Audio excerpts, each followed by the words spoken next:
Holy crap, I'm back.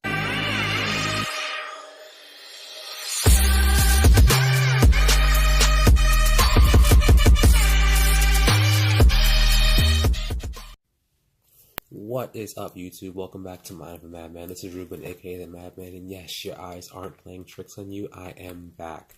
I know it's been a very long time since my last video. A lot of stuff been going on in my personal life, but that's not what you're here for today.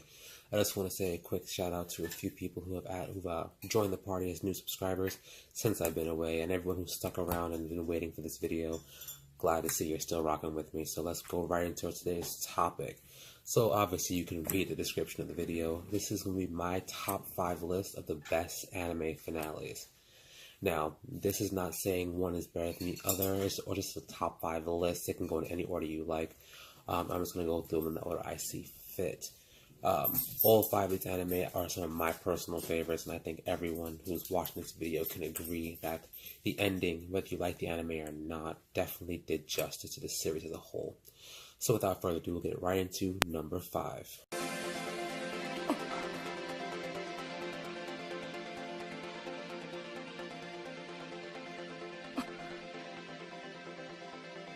Bye bye なんて言うなよ。一人で行こうとするなよ。エウレカ。来てくれた。本当に来てくれた。約束しただろ。So yes, number 5 is Eureka 7. Now I watched this series the first time about 11 years ago. I also read the manga done by Bones. If you haven't read it, links are in the description below where you can pick up your own copies. Please support the release. You also can watch this series on any streaming site down below if it's available. All 5 series will be posted there. Eureka 7 I find to be one of the best of the finales I've ever seen because it really does wrap up the entire series in a nice bow. Leaves a little bit of a cliffhanger to lead into the next series, which they did do, but at the same time does answer most of the questions we have. It doesn't really give us a problem or any unresolved issues, just leads into what could be the next generation, the next chapter of the story. Doesn't leave us disappointed based on where our characters are. Our favorites are all given their nice closing arc, and definitely something we can work with for the next chapter if they even come involved at all, or you can just be happy for them as they move forward. So Eureka 7 definitely makes number 5 on this list, and moving forward on to number 4.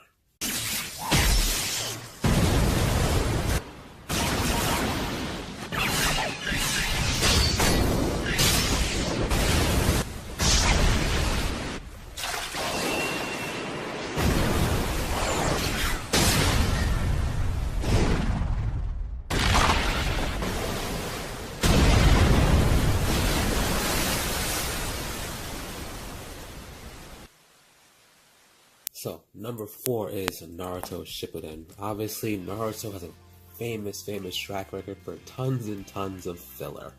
Yes, we know that both Naruto, the original series, and Shippuden, the closing series before Boruto, had so much filler it made us a little bit dizzy. But I definitely can say at the end of the series, we finally get to see the conclusion to what we've all wanted to see, Naruto versus Sasuke. A little bit of a spoiler warning, obviously, it's in the description, but I'm going to put it right here as well if you haven't seen it. I'm going to talk a little bit on end about this.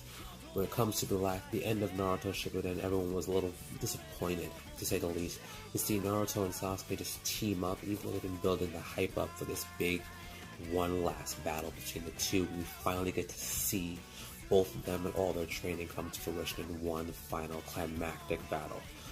Reminiscent to one of the last arcs in the original Naruto series, we get to see again Naruto and Sasuke face off in the final valley. Exactly what we needed to see to really close the book on the Naruto chapter before we open up in Boruto. So I can definitely say this was number 4 on my list. Moving on to number 3.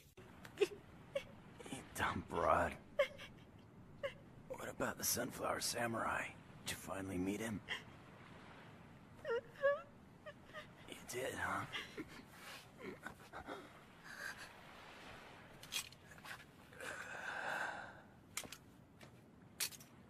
A promise is a promise.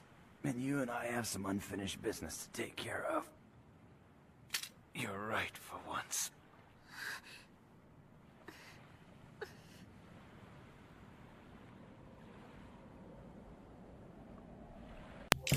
Now, number 3 on my list is actually an anime that I find a lot of people don't talk about much anymore. I know it was a very short run anime, just a little over 20 episodes.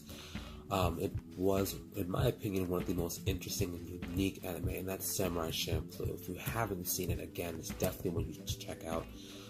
It mixes a lot of different art, not only the art style of classic anime, but of course modern day hip hop. One of my absolute favorites, artist Nujabes, made the entire soundtrack for the show, may he rest in peace. But the music, the artistry is amazing, and of course the ending is why we're here. It really does wrap everything up in a bow. It comes full circle to see what the story was about. It doesn't give too many hints or spoilers earlier in the series that when you get to the end, you really get this breath of fresh air and wow, this story was worth the watch from beginning to end. A lot of animes don't do that. They come out of left field with some random ending and don't really touch back to why the series started in the first place. But now here we get an anime that really does capitalize and give us the ending we were needing from the story they gave us. So Samurai Champloo makes number 3 on this list. Definitely one of my absolute favorites. And now, number 2.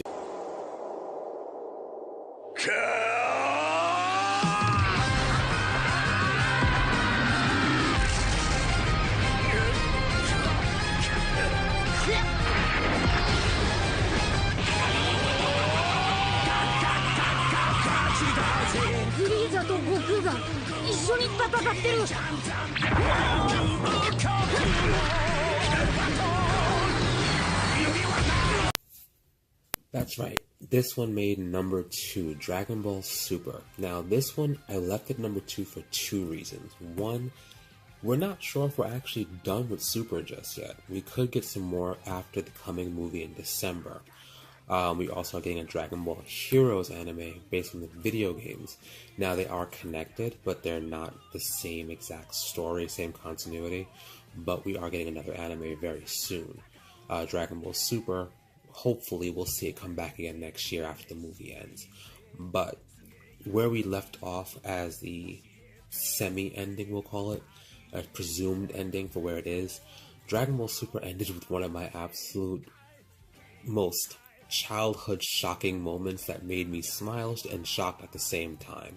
We got to see the main character, of course, Goku, fighting side by side with his ultimate enemy, Frieza, something no one ever expected, and one of the most climactic and well-animated battles of the series. The music, the animation, how the pacing was absolutely awesome. There's a little controversy on this, and it's the second reason why it's only made number 2. It was seemingly a rushed last episode.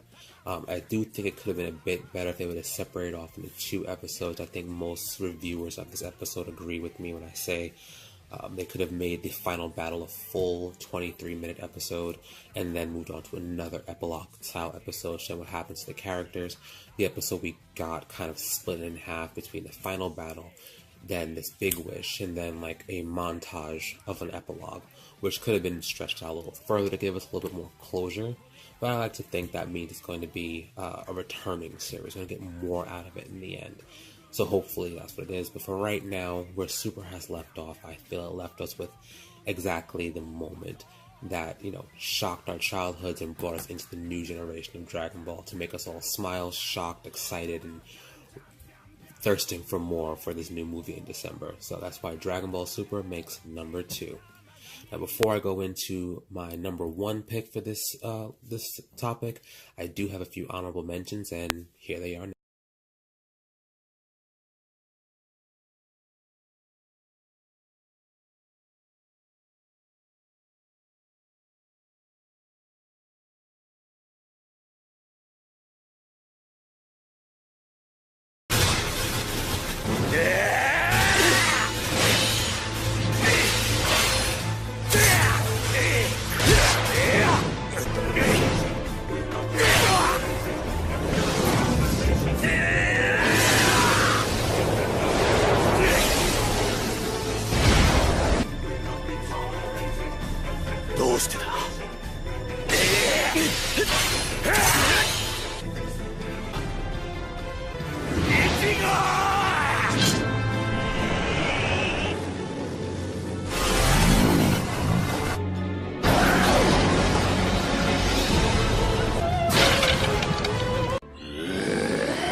俺の右肩先から入って左脇腹へ抜ける。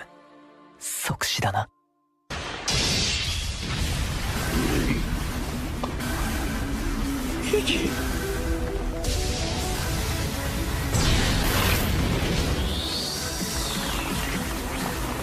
いや And now for my number 1 anime finale. Now this one, I know I said I didn't put them in a specific order, but this one, no matter how the other 4 are placed on this list, this is definitely my number 1 pick for the best anime finale. See? You don't have to.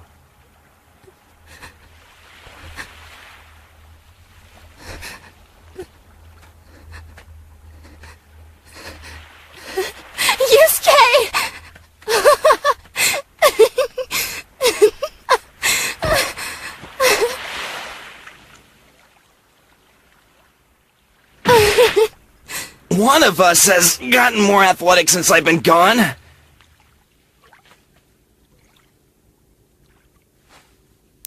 That's right, the last anime on this list and my number 1 pick for the best anime finale is Yu Hakusho. Now, Yu Hakusho has always been one of my favorite animes. I started watching it years ago when I was in middle school, when it first started coming on Toonami. And then as time went on, I found access to the internet. I got to download the entire series uncut with all the dirty language that my mom would never have approved of at that age, and got to watch it in the way it was meant to be watched. And of course, I read the manga as well, and they coincide so perfectly. But most of all, and why we're here, the ending of this series, it gives us exactly what a series of its length needs. It wraps up all the story arcs, gives us a romantic finale, gives us our exciting finale, tells us everything about the characters, leaves it somewhat open-ended for room for growth for these characters, but ones that you can take as a viewer to really decide where things go from here. You can decide in your mind exactly where Yusuke, Kuwabara, Keiko, and all the rest, where they end up down the line. There are a couple questions that are not unanswered, but they're left open-ended. And that's what a series of 110 episodes really needs. And of course, even to this day, the last quote, last thing you see after hearing Smile Bomb play its last chords in the ending theme song, you get to see these last words, forever and for never, which still to this day leads to questions of what they meant by that, but we all can ascertain what that means to us in the end. But long story short, the way this story was closed, with Yusuke's arc, finding from where he was from the stupid little kid who was hit by a car to the most powerful beings in any plane of existence, we get to finally watch his story come to a close as he moves in from his childhood to his adulthood. And the series itself is a series of growth with natural progression with a perfect ending, at least in my opinion. So that's my top 5 list of the best anime finales. You have any other opinions? Leave them in the comments below. We can talk about it and see what you think is the best ending of any anime. But right now, that's all I got for you guys today. This has been My The Man. Remember to like, comment, and subscribe, and I'll see you in the next video. I promise it won't be a few years this time. Peace.